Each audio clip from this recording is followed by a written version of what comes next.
સાવલીના ધારાસભ્ય કેતન ઈમાનદારના વધુ એક પત્ર. કેસર તાલુકાના મીરાકુવા દૂધ મંડળીના નાણાકીય કૌભાંડના આરોપ. ધારાસભ્ય કેતન ઈમાનદારના ગંભીર આરોપ. મરણ પામેલ સભાસદોના ખાતામાં પૈસા જમા કરી ઉપાડી લેવાનું લાખો રૂપિયાનું કૌભાંડ. મરણ પામેલા સભાસદોની પાસબુકની તપાસ કરતા કૌભાંડનો થયો પર્દાફાશ. એક સરખા સમયે એક સરખી રકમ જમા અને ઉધાર થઈ. ભૂરીબેન પરમાર, કાલુભાઈ પરમાર, ઉદાભાઈ ચૌહાણ, અનુપભાઈ પરમાર, ભીખાભાઈ પરમાર જે મૃતક સભાસદ છે. કેતન ઈમાનદારે બરોડા ડેરીના એમડી, મુખ્યમંત્રી સહકાર મંડળી અને ડેરીના ચેરમેન સહિત 9 જગ્યાએ લખ્યો પત્ર. કૌભાંડની તપાસ કરી કાયદેસરની કાર્યવાહી કરવા કરી માંગ. જો બરોડા ડેરી એકલાની કોઈ વાત નથી, પણ આ સંસ્થાઓ ડાયરેક્ટ પબ્લિક સાથે સંકળાયેલી સંસ્થા છે, બરાબર. અને આ ગરીબોની આજીવિકા સમાન સંસ્થા છે. આમાં જે લોકોનું જીવન ધોરણ અન્ન પર નિર્ભર છે. આજે એક વસ્તુ તમને કહું કે બરોડા ડેરીમાં બરોડા જિલ્લો અને છોટાઉદેપુર જિલ્લો, ત્યાંના અનેક મંડળીઓ, ગામ દીઠ લગભગ મેજોરિટી ગામમાં મંડળી હોય ને એ મંડળીનું દૂધ ત્યાંથી પશુપાલકો પડતા હોય ને ત્યાં સંસ્થાઓથી ને એટલે ડેરી સુધીને પહોંચાડવાનું પણ એક પ્રક્રિયા છે. પણ આ મંડળીની અંદર નીચેથી ઉપર સુધી ક્યાં કંઈક ખોટું થાય છે અને જ્યારે આપણી સમક્ષ આ રજૂઆત આવે તો હું એને ગંભીરતાથી લઉં છું કે ભાઈ આ સંસ્થા એ ડાયરેક્ટ પ્રજા સાથે સંકળાયેલી સંસ્થા છે. અને જ્યારે આજે મેં આ મુદ્દો મારું ડેસર તાલુકાનું મીરાકુવા ગામ અને મીરાકુવા ગામનું દૂધ ઉત્પાદક સહકારી મંડળી, બરાબર, એક નાની મંડળી કહેવાય કે એક ગામની નાની મંડળી માંથી આ જે વાત મારી સુધી ના આવી કે ભાઈ એમને રજૂઆત કરી હતી મને કે ભાઈ અહીં આગળ ખોટી ગેરરીતિઓ થઈ છે, નાણાકીય કૌભાંડ થાય છે. એટલે મેં એમની રજૂઆત સાંભળી. રજૂઆત પછી એમને જે પ્રમાણે કહ્યું એ પ્રમાણે મેં તપાસ પણ કરાવી. તપાસના અર્થે એ લોકોએ મને કહ્યું હતું કે જે સભાસદો છે એ સભાસદો મયત થયેલા સભાસદોના આજે પણ એમના નામનું દૂધ ભરાય છે અને સભાસદ તરીકે એ ચાલુ પણ છે, એમના નામનું દૂધ ભરાય છે અને એમના નામનું બેંકમાં એકાઉન્ટ પણ છે ને એમના નામે પૈસા પણ ઉપડે છે. ખૂબ મોટી બાબત હતી આ. અને બીજું, જ્યારે વર્ષોથી માણસ હયાત જ નથી ત્યારે જો એના નામે દૂધ ભરાતું હોય અને એના નામે પૈસાનું ટ્રાન્ઝેક્શન થતું હોય તો આ વસ્તુ એવું કહેવાય કે ખૂબ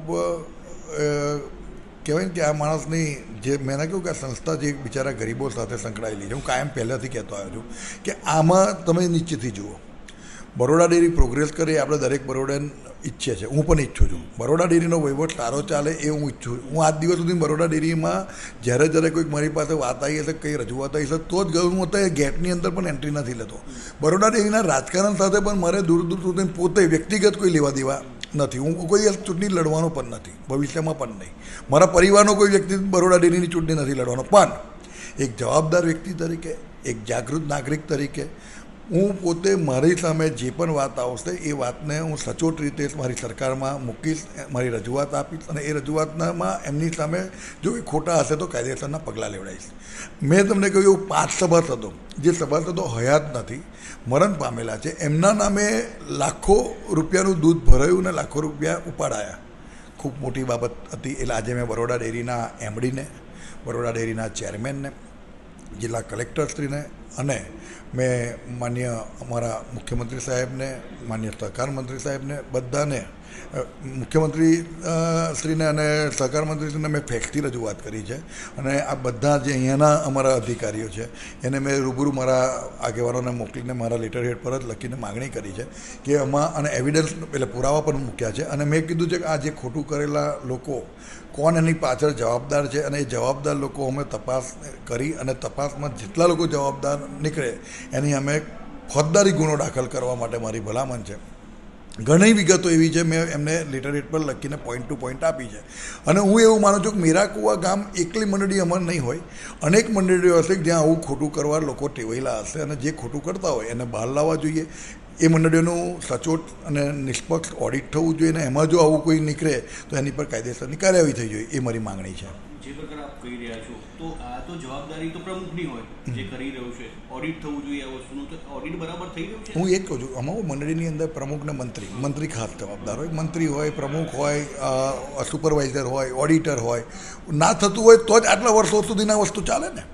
આ વસ્તુ આજે તમે હું માનો કે કોઈ પણ વ્યક્તિ, આપણું પણ પોતે કદાચ આપણા ઘરનું કોઈ સ્વજન કદાચ ના હોય તો એના પછીનો પણ એક પ્રોસિજર હોય છે કે ભાઈ નામ ટ્રાન્સફર કરાવવાનું. એમના નામનું બેંક એકાઉન્ટ હોય તો એ બેંક એકાઉન્ટની અંદર કાયદેસરના આપણે વારસદાર હોવા છતાં પણ એક પ્રોસિજરમાંથી પાસ થવું પડે છે કે ભાઈ એમના નામથી આપણા નામ પર ટ્રાન્સફર કરવાનું.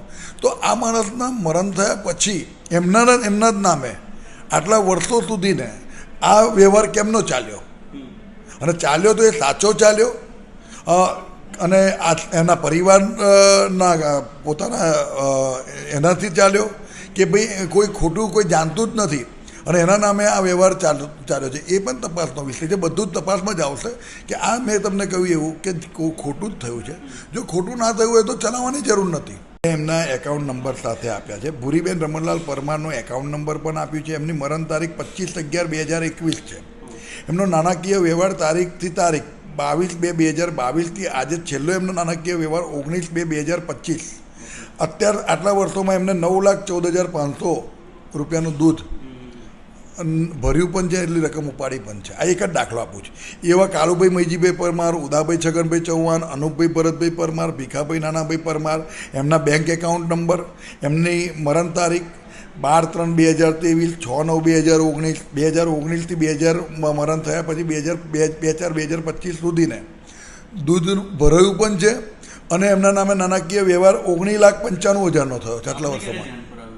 આ અઠવાડિયે 10 દિવસ પહેલાં 10-15 દિવસ પહેલાં આ લોકો આ લોકોએ તે વાર્ષિક સાધારણ સભાની માગણી કરી હતી અને એ સાધારણ સભાની અંદર એ લોકોને સંતોષ ના થતાં એ લોકો મારી પાસે આવ્યા કે ભાઈ સાધારણ સભા પણ ખોટી રીતે થાય છે, અમને કોઈ જાણ કરવા દેતા નથી. અને હવે હું એ જ કહું છું, મારે તપાસ જો બધી વિગતો મારી પાસે છે.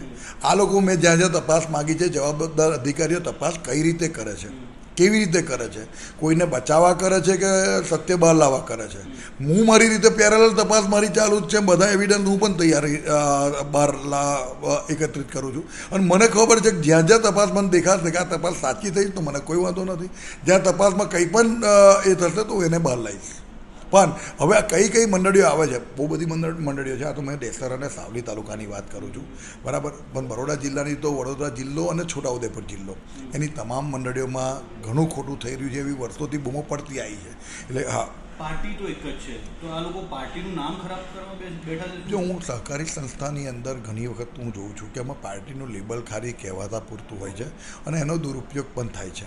એટલે હું એમાં કદાચ ભલે હું તો કહું છું પાર્ટીના અમારા લોકો પણ હોય કે કોઈ પણ હોય, પણ ખોટું એ ખોટું છે.